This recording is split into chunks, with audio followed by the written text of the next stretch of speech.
तो पूरा हिंदुस्तान इस वक्त गुस्से में है। आतंकियों ने जो हरकत की है उसका बदला लेने की मांग उठ रही है। और इस बीच अनंतनाग से एक बड़ी खबर आ रही है। अनंतनाग में सर्च ऑपरेशन जारी है। आर्मी और पुलिस के बड़े अधिकारी मौजूद हैं। सुरक्षा बलों को मौके से AK-47 मिला है। ये बड़ी जानकारी मिल रही है। आर्मी और पुलिस के बड़े अधिकारी मौके पर मौजूद है। सर्च ऑपरेशन लगातार जारी है और इस बीच ये भी जानकारी मिल रही है कि सुरक्षा बलों को मौके से AK-47 भी मिली है। तो एक AK-47 मिला है। सर्च ऑपरेशन के दौरान लगातार तलाश चल रही है। इस बीच एक बड़ी अपडेट, जम्मू कश्मीर में 2 दिन में 2 हमले हुए और इसकी जो वजह सामने आई वो एक बार फिर पाकिस्तान की असलियत दिखाने वाली है। ये बड़ी अपडेट हम आपको दे रहे हैं कि 2 जो हमले हुए। बड़ी खबर यह है कि भारत में G20 के सफल आयोजन से पाकिस्तान बौखलाया हुआ है। और दूसरी वजह यह है कि पाकिस्तान में पिछले दिनों तालिबान के 3 बड़े हमले हुए हैं। इससे भी पाकिस्तान ध्यान हटाने की कोशिश कर रहा है और भारत पर आतंकी हमले की साजिश रच रहा है। ये 2 बड़े कारण, सूत्रों के हवाले से यह बात सामने आई है कि 2 बड़े कारण हैं। एक तो तालिबान लगातार जो हमले कर रहा है पाकिस्तान में, पाकिस्तान चाहता है कि उस पर जो हमले हो रहे हैं इसकी वजह से वहां का ध्यान हट जाए। और ये जो दूसरा कारण है, G20 का जो सफल आयोजन हुआ उसकी वजह से पाकिस्तान की छाती पर सांप लौट रहा है। हम आपको बताएंगे कि आखिर वो कौन से कारण हैं जिसकी वजह से पाकिस्तान इतना बौखलाया हुआ है। क्यों बौखलाया हुआ है पाकिस्तान? क्योंकि भारत में G20 का सफल आयोजन हुआ। पूरे देश ने देखा, पूरी दुनिया देख रही है कि भारत की ताकत कैसे बढ़ती जा रही है और पाकिस्तान कैसे पिछड़ता जा रहा है। पाकिस्तान में तालिबान का लगातार हमला हो रहा है। लगातार जो तालिबान के आतंकी संगठन है वो हमला करते जा रहे हैं। अब पाकिस्तान चाहता है कि उस पर से ध्यान हटे। वहां भी चुनाव होने वाले हैं। क्या हुआ? अनंतनाग में सेना के 2 अफसर और DSP जो हैं वो शहीद हो गए हैं। 2 दिन में जो 2 मुठभेड़ हुई है उसमें राजौरी में भी ये हुआ था। सेना का एक जो जवान थे वो शहीद हो गए थे। अनंतनाग और राजौरी दोनों जगह पे ये 2 घटनाएं हुई और दोनों घटनाएं इसलिए हुई क्योंकि पाकिस्तान बौखलाया हुआ है। उसकी छवि खराब हो रही है। दुनिया देख रही है कि पाकिस्तान कैसे पिछड़ता जा रहा है और दिन ब दिन भारत की ताकत बढ़ती जा रही है। इस पे सांप लौट रहा है। अब पाकिस्तान में तालिबान का अटैक जो है कहां है, चित्राल पर कब्जा कर लिया है और सेना को भारी नुकसान। आए दिन आप देखते हैं कि हमला होता है और वजीरिस्तान में भी तालिबान लगातार हमला करता रहता है। जो तोरखम बॉर्डर है वहां भी तालिबान और पाकिस्तान के जो हैं वो आमने सामने होते हैं। ये बड़ी जानकारी हम आपको बता रहे हैं और यही सारे कारण हैं जिसकी वजह से अब पाकिस्तान बौखलाया हुआ है। चुनाव होने वाले हैं। वो चाहता है कि जो लगातार तालिबान और उसके सेना के बीच का जो टसल है, जो लगातार हमले हो रहे हैं, जो तालिबान टारगेट कर रहा है, अब वो चाहता है कि उस पर से ध्यान हट जाए। और हमारे साथ आशीष सिंह डिफेंस एडिटर जुड़ेंगे, आशिफ कुरैशी अनंतनाग से और मनोज्ञा लोईवाल श्रीनगर से, शहीद DSP हुमायूं भट्ट के घर से लाइव मिलेंगे। अजातिका सिंह पानीपत से लाइव होंगी और शहीद मेजर आशीष के घर से, और असीम बस्सी मोहाली से लाइव होंगे शहीद कर्नल मनप्रीत सिंह के घर से।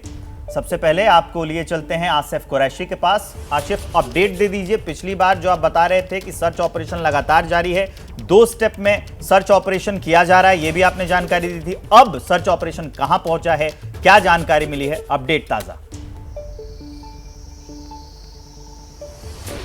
विवेक, देखिए 36 घंटे से ज्यादा का समय अब इस मुठभेड़ को हो गया है और जो पहला स्टेप है, जो शवों को बरामदगी का था, वो सेना ने पूरा कर लिया है। जितने भी जख्मी जवान थे उनको यहां से हटाया गया है। जो शव नहीं मिले थे वो भी रिट्रीव कर लिए गए हैं। और अब जो स्टेप 2 है इस ऑपरेशन का, इस पूरे इलाके में गहन तलाशी के साथ साथ सुरक्षा बलों का ऑपरेशन जारी है। संदिग्ध जगहों को विस्फोटकों से उड़ाया जा रहा है। कहीं पे भी अगर पहाड़ी के बीच में दर्रा है तो वहां पे विस्फोटक लगा के उसको उड़ाया जा रहा है और अंदर फायरिंग की जा रही है। और इसीलिए लगातार गोलियों की गनगरज और धमाकों की आवाज से ये पूरा इलाका इस समय दहल सा गया है। ऑपरेशन जो है काफी एक बड़े इलाके में फैला हुआ है, क्योंकि मैं बता दूं कि जिस जगह पे हम हैं यहां से जो जवाहिर टनल की तरफ भी एक रास्ता जाता है, यहां से दूसरे साइड से अनंतनाग के दूसरे इलाकों में भी जाया जा सकता है। और क्योंकि ये काफी घना जंगल का इलाका है, इसीलिए सुरक्षा बल भी एहतियात से ही काम ले रहे हैं। जरूर लग सकता है, लेकिन हर जवाब देने की कोशिश फिलहाल हमारी सेना की तरफ से की जा रही है। कश्मीर में ये बीते 3 साल का सबसे बड़ा आतंकी हमला है और इस आतंकी हमले ने श्रीनगर से लेकर हरियाणा के पानीपत और पंजाब के मोहाली तक दर्द का सैलाब ला दिया है। जिन परिवारों ने अपने बेटे या भाई को खोया है, उन्हें शहादत पर गर्व तो है, लेकिन सबकी एक ही आवाज है, बार बार नापाक हरकत करने वाले पाकिस्तान का इलाज जरूरी है। देश ਲਈ शहीद हो गया, ਉਹਨੂੰ बहुत जज्बा था, ਉਹਨੂੰ बहुत आ मैं देश ਦੀ सेवा करनी अद्धी करी थोड़ी करी, होर करनी थी ਉਹਨੇ, होर करनी थी देश ਦੀ सेवा, छेती चांस हो गया। काफ़ी देर हो गई थी उनको छुट्टी आए, 8-9 महीने हो चुके हैं मेरे ख्याल से ना। अभी आना था उन्होंने, वो कह रहे थे कि मेरी ट्रांसफ़र भी हो जाएगी। गर्व भी है, ट्रेडिशनल आर्मी फैमिली भी है, हमारे दादाजी भी, उनके ब्रदर भी और हमारे ताया जी वगैरह आर्मी में थे। हम इस टाइम इतने बहुत ज़्यादा दुखी। सर कब आपको पता चला है सर? कल शाम को चला। तो जो उनकी धर्मपत्नी है वो भी है? मेरी बेटी है। और सर ये उनकी लड़की है, एक इनसे बड़ा बेटा है 6 साल का। थोड़ी टाइम पहले ही प्रमोशन 3 साल पहले हुआ था। और सर अभी सेना मेडल मिला था इनको जस्ट बिफोर ए ईयर और सो। आप भी पहले सेना में रह चुके हैं? नहीं, मैं सेना में नहीं, मेरी फैमिली जो है वो सेना में है। मैं हरियाणा सेक्रेटरी से सुपरिटेंडेंट रिटायर हुआ था। पढ़ाया है, मैं लाइन इंस्ट्रक्टर था उधमपुर में। ये तो जुल्म हो गया, ये नुकसान पूरा नहीं हो सकता। इसकी बच्ची 28 दिन की है। जो गुलाम हसन साहब तो मेरे उधमपुर में मैं इनका लॉ इंस्ट्रक्टर रहा हूँ। इस सारे बैच जो था, इस सारे बैच को मैं पढ़ाता था। तो लगातार हम इस चर्चा पे बने हुए, हमारे साथ आशीष सिंह डिफेंस एडिटर हमारे साथ बने हुए हैं, आसिफ कुरैशी अनंतनाग से हैं, मनोज लोहीवाल श्रीनगर से, शहीद डीएसपी हुमायूं भट्ट के घर से हैं और आजातिका सिंह हमारे साथ बनी हुई है पानीपत से लाइव, असीम बस्सी मोहाली से लाइव बने हुए। सबसे पहले हम चलते हैं हमारे डिफेंस एडिटर आशीष सिंह के पास। आशीष, एक बात बताइए, जब भी कोई इतना बड़ा हमला होता है या आतंकियों की जो प्लानिंग होती है, तो जो गुप्त सूत्र होते हैं वो सूचनाएं तो प्रदान करते हैं, तो कहीं ना कहीं ये सिक्योरिटी फेलियर भी है या फिर वहां पर भी कहीं चूक होती है, उसकी वजह से इतना बड़ी घटना को अंजाम दे पाते हैं आतंकी? इंटेलिजेंस और कोऑर्डिनेशन, ये दोनों इसमें जाहिर सी बात है कुछ चूक तो हुई है। लेकिन ध्यान दीजिएगा कि उज़ैर खान ये कोकरनाग उसी इलाके का है और A+ कैटेगरी का है। और दर्शकों को एक डिटेलिंग के लिए ज़रूर बता दूं कि इस पर 10 लाख रुपए का इनाम था। ये मैं इसलिए बता रहा हूं ताकि दर्शकों को पता चले कि जो इंडियन आर्मी और जम्मू कश्मीर पुलिस की जॉइंट टीम है वो इस समय जिन 2 आतंकवादियों के साथ में मुठभेड़ की तैयारी कर रही है, कॉर्डन कर लिया गया है एरिया और किसी भी वक्त कांटेक्ट हो सकता है अगर ऑलरेडी अभी तक कांटेक्ट नहीं हुआ है तो। और साथ ही साथ पूरा कॉम्बिंग ऑपरेशन होगा। वो आतंकी कितने तैयार हैं और कितने खूंखार हैं, देखिए वो मरने मारने के लिए कफन बांधकर सर पर आए हैं। तो जैसे वो जो अंग्रेजी में कहावत है ना, just the matter of time, ये केवल कुछ समय की ही बात है जब इन आतंकियों के साथ में आर्मी और जम्मू कश्मीर पुलिस का कांटेक्ट होगा।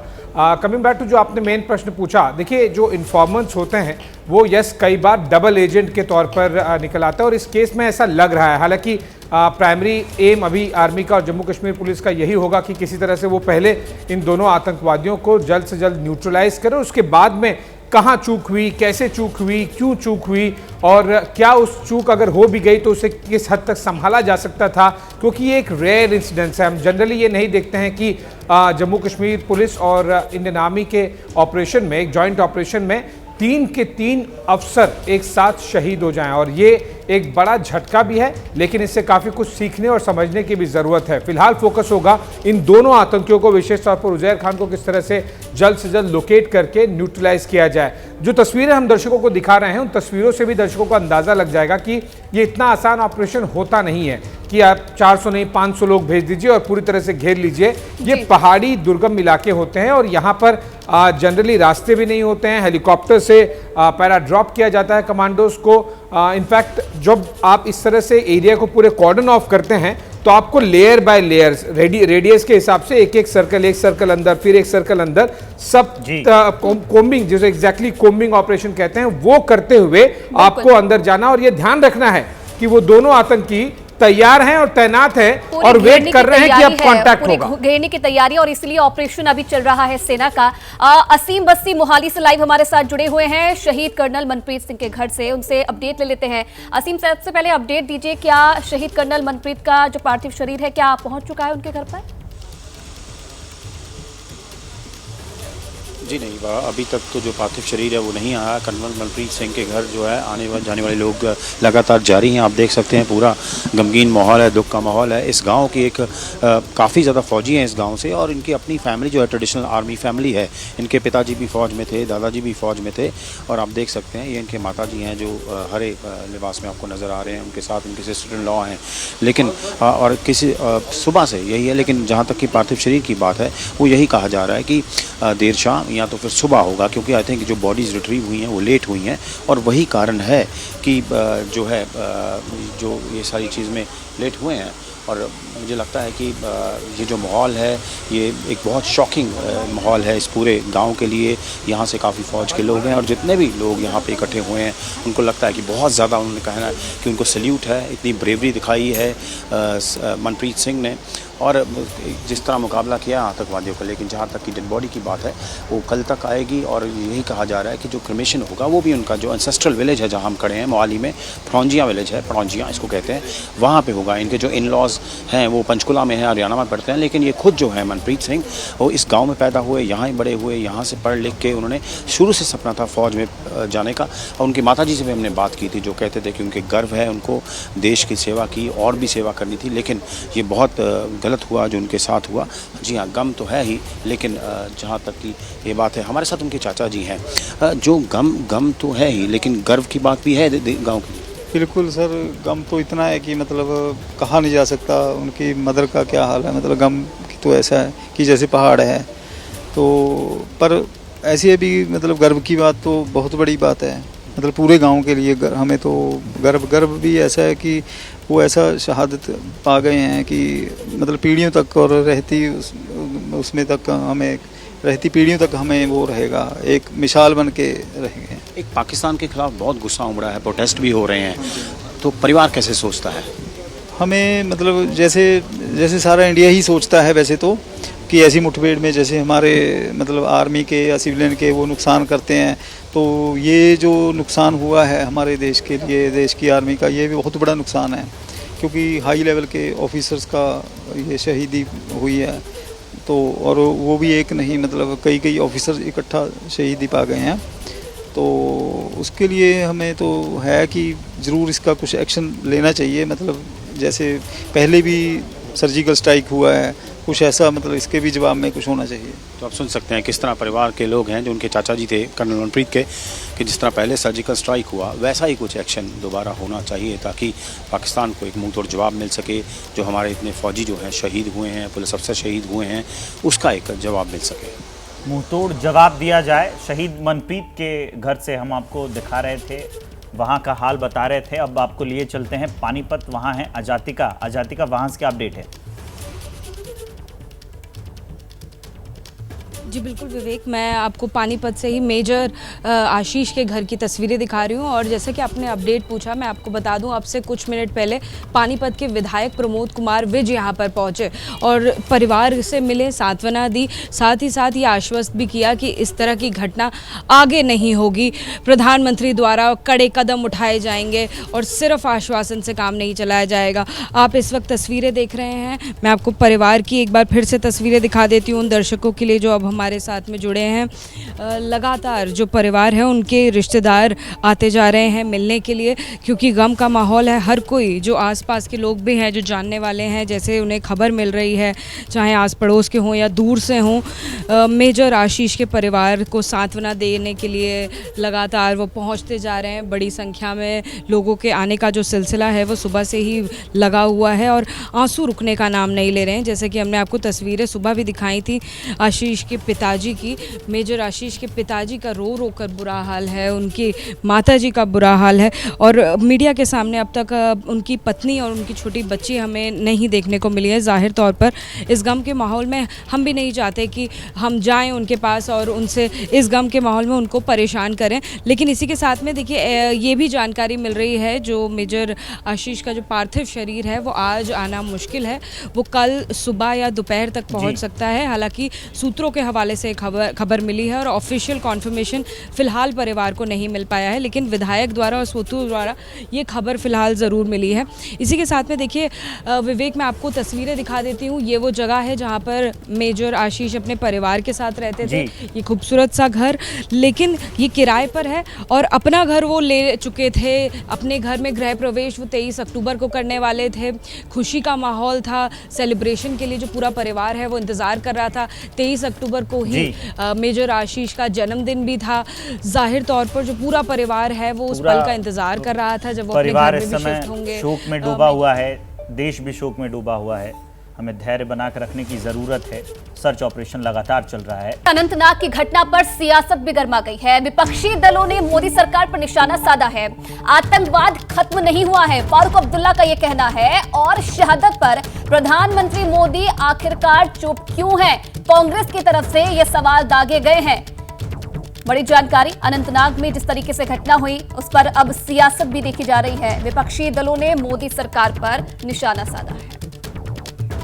जब तक कोई रास्ता न ढूंढा जाए जिससे अमन आ सके, लड़ाई से अमन नहीं आता है, बातचीत से अमन आता है। दोनों मुल्कों ने बात करनी होगी। एक तरफ खबरें आ रही थी कि एनकाउंटर चल रहा है, हमारे सैनिक बहादुरी से लड़ रहे हैं, आतंकवादियों को न्यूट्रलाइज कर रहे हैं, और उस वक्त खबर भी आई कि हमारे सैनिक भी शहीद हुए।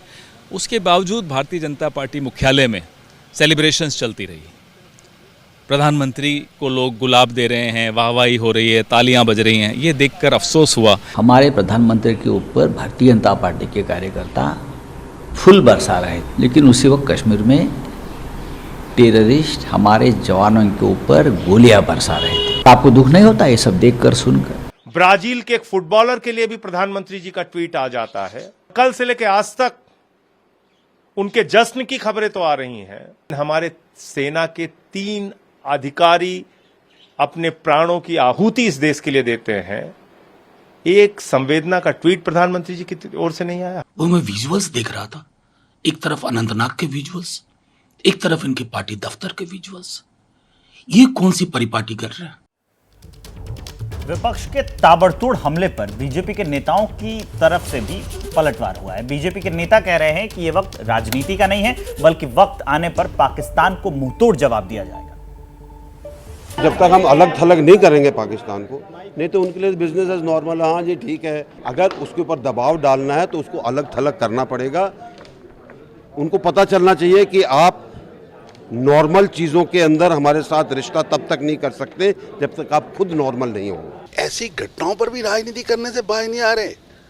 देश के जवान एक सर्च ऑपरेशन कर रहे हैं और आप उस पर पॉलिटिक्स कर रहे हैं, दुर्भाग्यपूर्ण। जम्मू कश्मीर का आतंकवाद अंतिम सांसें ले रहा। जो आतंकी हैं वो अगर बिल में भी छुपे होंगे तो उनको निकाल कर उनको दफना दिया जाएगा, उनको बख्शा नहीं जाएगा। और उनके आका हैं, उनको भी जवाब पहले मिला है और करारा जवाब मिलेगा।